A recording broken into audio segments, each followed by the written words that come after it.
En medio de tensiones, la Argentina está viviendo un pacto de gobernabilidad. Un pacto de gobernabilidad que se da en el Congreso, con figuras muy importantes como Pichetto, Monzó y otros. Un pacto de gobernabilidad que se da entre el Gobierno Nacional y las provincias, con personajes, para ser sintéticos, como Rogelio Frigerio, ministro del Interior, y pongamos a Juan Carlos Schiaretti, el gobernador de Córdoba, como la figura provincial que más conversa y dialoga con el Gobierno Nacional. Un pacto de gobernabilidad que se está dando entre el ministro de la Producción, Dante Sica, y la CGT, que ha levantado un paro porque viene un bono, que no se sabe quién lo va a pagar y quién no lo va a pagar. Un pacto de gobernabilidad que se da entre la ministra de Desarrollo Social, Carolina Stanley, y los movimientos sociales, los piqueteros, que protestan, pero muchas veces dejan el carril abierto, no incendian el país y reciben planes sociales. Esa es una Argentina de una concordia sobre un caldo de cultivo pero muy tenso. El Congreso de la Nación y sus calles ha sido escenario hoy también de protestas por la aprobación del presupuesto. Pero hay situaciones que se salen inesperadamente de este intento de concordia, que por un lado nos muestra más maduros que en la época de Alfonsín y su final anticipado, o en el 2001 y los despelotes dramáticos que vivimos ahí, muertos incluidos y todo, porque la economía está mal, porque los salarios no alcanzan, porque van corriendo muy atrás de la inflación, porque hay devaluación, porque no hay inversión, porque hay recesión y parálisis productiva. En otro momento hubiera estallado la Argentina y estos acuerdos múltiples en distintas zonas están conteniendo una situación crítica que al gobierno particularmente lo tiene pero muy asustado. Pero ese pacto, esa concordia, se deshace y se desarma en situaciones como, por ejemplo, el asesinato en Villa Ballester de Zaira Rodríguez, esta chica que era piloto de karting y que recibió un balazo en medio de un tiroteo. Y la inseguridad se cuela como un monstruo, como un fantasma, y eso genera ideas, genera pensamientos. La sociedad saca conclusiones, como puede, en medio también de un bombardeo mediático que trata de siempre dividir la cosa en blancos y negros, en lo que es justo y lo que es injusto, entre los asesinos y las víctimas. Y de lo que se empieza a hablar cuando estamos por cumplir 35 años de democracia, es de que la democracia no resuelve los problemas. Cosa que es cierta, pero ojo, porque si las cosas no se resuelven desde una concordia que llegue al fondo con soluciones, las salidas pueden ser dramáticas. En el barro.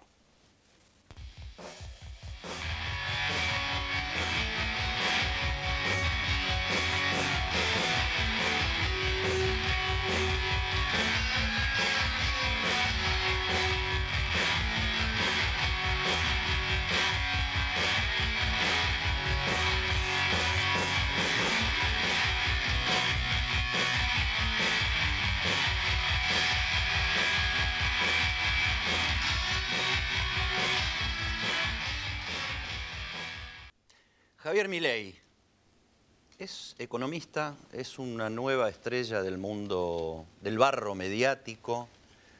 ¿Qué haces, Javier? ¿Qué tal, Eddie? ¿Cómo estás? ¿Quién sos? Una Javier Milei, mucho gusto. persona que es coherente en pensamiento, palabra y obra. ¿Cuál es la obra? La obra es defender los valores de la libertad. Hay quienes te consideran un intelectual de nivel y hay quienes te consideran un payaso. ¿Qué les contestás a los dos? Que la opinión es parte de tu propiedad, con lo cual puedes opinar lo que quieras. Yo lo que puedo decir es, tengo una trayectoria académica, más de 50 artículos académicos, 9 libros, más de 300 artículos de divulgación, 27 años de experiencia docente. ¿Querés pensar que soy un payaso? Digamos, es tu decisión. Se pusieron digamos, de moda los economistas en esta época, algo que se había perdido en la época del kirchnerismo, donde quedaron bastante desprestigiados, en muchos casos con razón, pero fue un tiempo largo donde los economistas no eran figuras ni materia de consulta, no se sabía quién llamar porque la habían chingado todos en todas. Y en esta época los economistas volvieron a ser figuras y de una manera, de un modelo donde vos sos por ahí la cabeza, muy histriónico, muy mediático, muy incisivo. ¿A qué responde ese fenómeno? Yo lo que creo es, primero en general, yo soy muy crítico con la profesión, por eso muchos me consideran un payaso, porque yo considero que, por ejemplo, el keynesianismo es una burrada, es un error teórico, y como el 95% adhiere a eso, entonces cualquier cosa que está fuera de ese paradigma, que es un paradigma falaz, les parece un payaso. Digo, ahora después, el punto es el track record. ¿A quién avala el track record? Digo, porque yo, junto a Diego Giacomini, venimos pegándole sistemáticamente desde el 2010 en adelante, ¿no?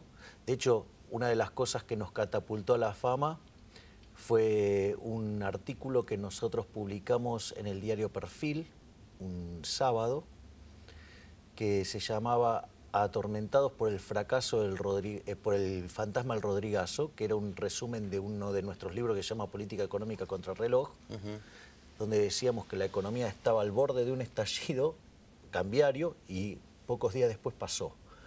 Entonces, básicamente en general los economistas tienen un muy mal marco analítico y por eso le erran sistemáticamente. Esa es una cuestión. Con lo cual, digamos, si la gente está enojada con los economistas, tiene razón. Hay otro elemento más que yo no sé si lo hacen por inseguridad o por qué cosa. Quieren hablar siempre desde la Torre de Marfil. A mí ese modelo no me va. O sea, yo creo que cuando vos vas a la tele... O sea, yo soy un liberal libertario, ¿no? Y adhiero a la escuela austríaca, o sea, soy un liberal en serio. Y yo creo, digamos, que el veredicto lo tiene la demanda, ¿sí? Entonces, cuando vos vas a un programa, ¿sí? Primero te tenés que adaptar al que conduce el programa. ¿Por qué? Porque... A las reglas de juego. Claro, ¿sabes por qué? Porque el que te mira vos ya eligió tu estilo. Entonces vos te tenés que adecuar a quien te invito. A la demanda. Exacto. Y además, cuando vos te preguntas, le tenés que contestar lo que te está preguntando y de la manera más simple posible para ayudar al que te está mirando.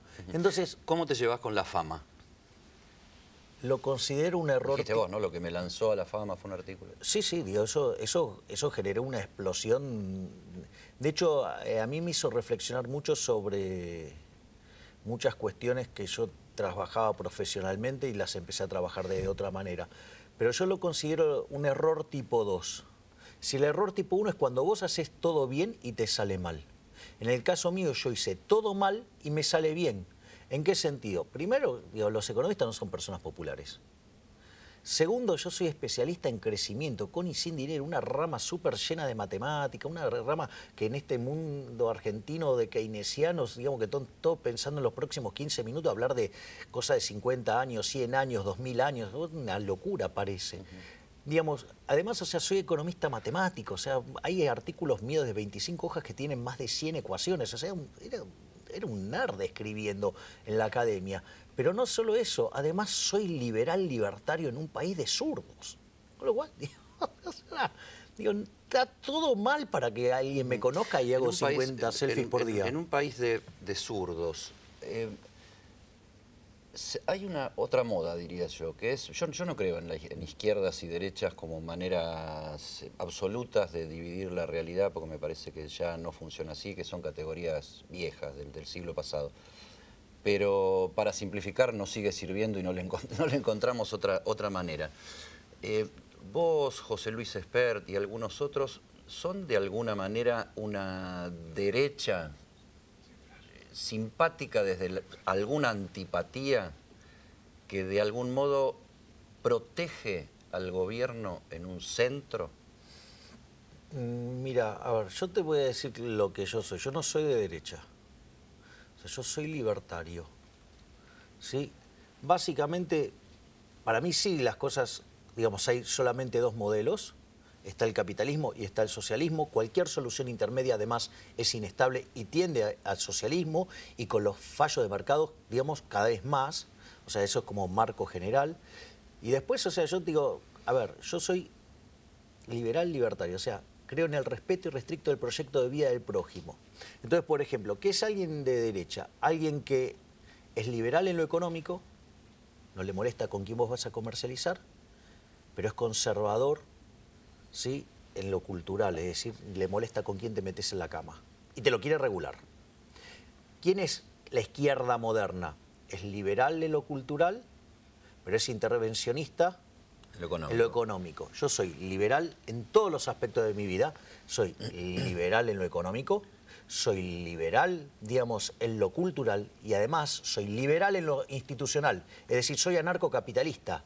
Lo que pasa es que yo creo que, digo, el Estado es nuestro enemigo, pero que es una solución tecnológica de corto plazo que todavía no pudo ser superada. Entonces, por eso, de corto plazo, soy minarquista. Es decir, creo en un Estado que se ocupe de seguridad y justicia. Ahora, zurdos es una categoría utilizada por la derecha, siguiendo con esta simplificación que tanto me molesta. Bueno, pero también están a mi izquierda. Y las de la derecha también están a mi derecha. Vos sos un centro. No sé, digamos, o sea, yo soy un liberal en todos los aspectos de mi vida. ¿Qué es Macri? Un socialdemócrata, o sea, es de izquierda. Vendría a ser como el Partido Demócrata en los Estados Unidos, pero versión estúpida. ¿Cómo es eso? Y sí, digamos, cuando vos tenés gente en el gobierno como Marcos Peña, ¿qué podés pretender? Bueno, electoralmente han sido bastante exitosos, ¿no? De la nada inventaron una primera minoría electoral interesante, en primera elección, en medio término. Bueno, digamos, Hitler también supo construir una mayoría. Pero no era socialdemócrata. ¿Es Hitler o es...? Hitler también era socialista. Digamos, ¿de dónde viene nazi? Partido es el Socialista. nacionalsocialismo. Y entonces, de hecho, digamos, él en sus discursos declara ser socialista. Igual que Mussolini. ¿Qué mezcolanza? Porque pasó de ser un socialdemócrata a ser un fascista, porque como es italiano, igual que vos, Macri. No, sí, bueno, es un fascista. En la italianidad. Es un fascista Macri. Mirá lo que hizo con el tema del bonus de fin de año. ¿A vos te parece correcto que venga alguien desde la poltrona y por la fuerza altere un contrato establecido voluntariamente entre dos partes y te diga, a partir de ahora, vos a tal persona le vas a pagar más? ¿Tienen miedo que se incendie el país, Milei? No, pero ¿a vos te parece? Sí, pero eso implica violentar las libertades individuales, implica meterte en tomar decisiones adentro de una empresa, estás haciendo caridad con el bolsillo ajeno, o sea, eso es un robo, ¿sí? Entonces, fíjate esto, el daño que le va a hacer a los trabajadores, porque vos entonces, empresario, no vas a tomar más un trabajador, porque ¿quién te dice si mañana no viene un político y te dice cuánto le tenés que pagar, cuánto tiempo tiene que trabajar? De hecho, quieren prohibir los despidos. Es decir, claramente es una visión fascista. También es fascista lo que opinan de los precios. Es decir, cuando se ponen a opinar diciendo que el problema que no tiene que ver con los costos, digo, ¿de dónde sacaron que, digo, los precios se determinan por los costos? Eso es una estupidez, porque suponete lo siguiente, yo agarro y digo, bueno, mira, me dedico a producir vino, ¿sí? Porque llegué a una sociedad que no tenía vino. Entonces me consigo la botella, la uva, la etiqueta, el corcho, ¿sí? Y es más, como estoy solo, le cargo un bruto margen. Es una sociedad de astemios. ¿Cuánto voy a ganar? Cero. Es decir, en realidad no son los costos los que determinan los precios, sino que son los precios los que te determinan los costos. Eso se llama Ley de Imputación de Menger, y eso lo escribió en 1871. Javier Milei, ya volvemos.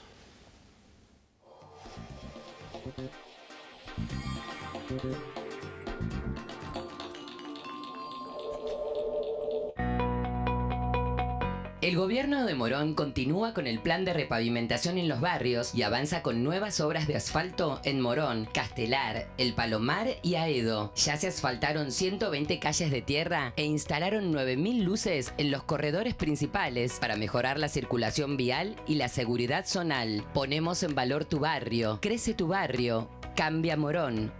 Morón Gobierno.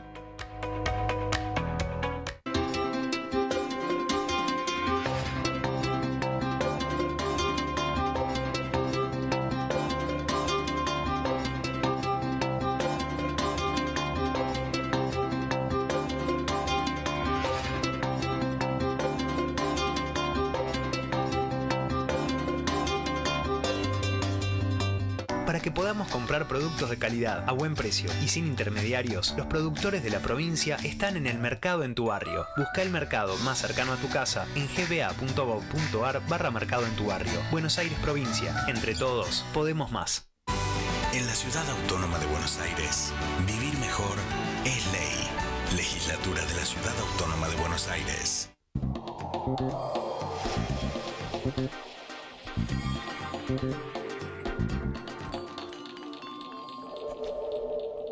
Javier Milei, casi se me cae el café. Llegó en el corte, llegó el cafecito. Las cosas que digo te pones nervioso. Me pongo nervioso, mira, estoy así. Estás nervioso. No, es que no me aclarás demasiado nada, porque me figurás un país o una sociedad sin Estado.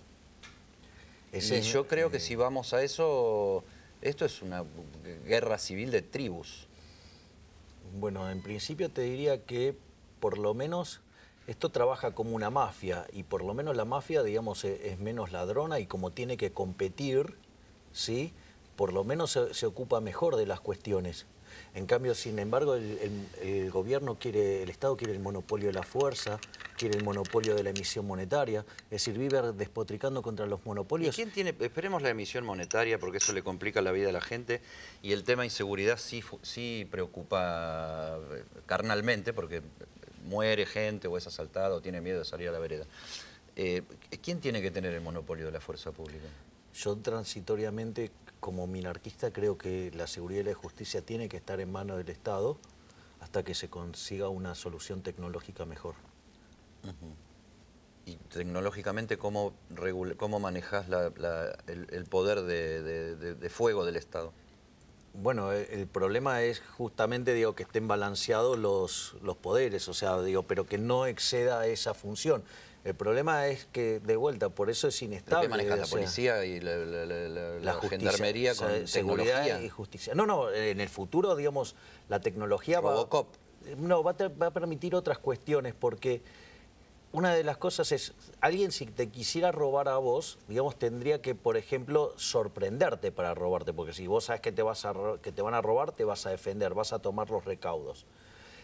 Hoy, digamos, el ser humano está en un mecanismo de comunicación, digamos, muy básico, o sea, si bien el lenguaje que tenemos ha sido un avance fenomenal, digo, sigue siendo una forma muy lenta de comunicarnos. Si vos mirás los desarrollos que están haciéndose en el mundo, en especial en la Universidad de la Singularidad, y esta posibilidad de pasar de humanos a transhumanos, metiéndonos chips en la cabeza y aumentando nuestras capacidades 1.000.000 de veces, ¿sí? Donde en el futuro, en lugar de hablar así, nos vamos a conectar a un USB cada uno y nos pasamos toda la información y listo.